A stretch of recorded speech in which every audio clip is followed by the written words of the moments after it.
August 10 na magsisimula ang seryeng pinagbibigyahan ni Dennis Trillo at Jeneline Mercado na My Faithful Husband. Sa tindi ng pinagdaanan ng relasyon noon ng dalawa, naisip ba nilang magtatambal muli sila sa isang proyekto? Ako naisip ko na hindi naman imposible dahil syempre pareho na sa showbiz. Isang istasyon lang. Tapos okay naman yung mga ginawa namin dati, so hindi malabong mangyayari talaga. Kanya-kanyang kwento naman yan.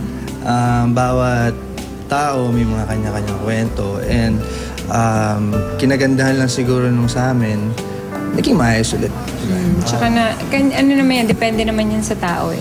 Kung gusto nyo ng magandang story sa huli o hindi maganda, diba? Nasa sayo na yan kung paano patatakbuhin. Pero totoo nga bang madalas na dumadalaw si Jen sa condo ni Dennis? Pupunta ba ako sa inyo? Napadaan ba ako? Parang naiinis na sa Dennis. Oo, ano ba?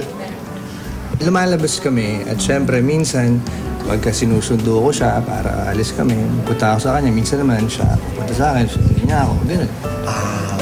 Diba? Normal lang yun, so huwag na natin gawing big deal yun.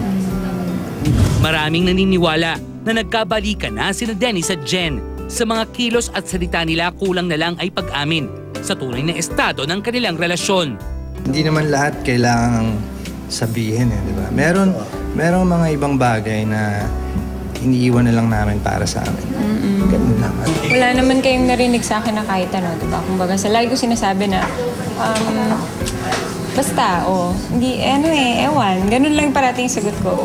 Kasi nga, ayoko ng, as much as possible, ayaw na namin pag-usapan yung mga ganung bagay.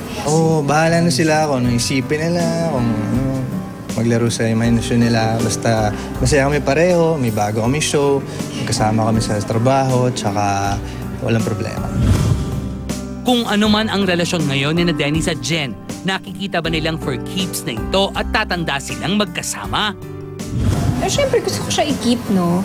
Kung ano man yun, kaibigan man o ano. Kasi si Dennis naman mabait na tao yan and very loving and responsible, diba? So, oo naman. Keep the relationship. Of course, of course.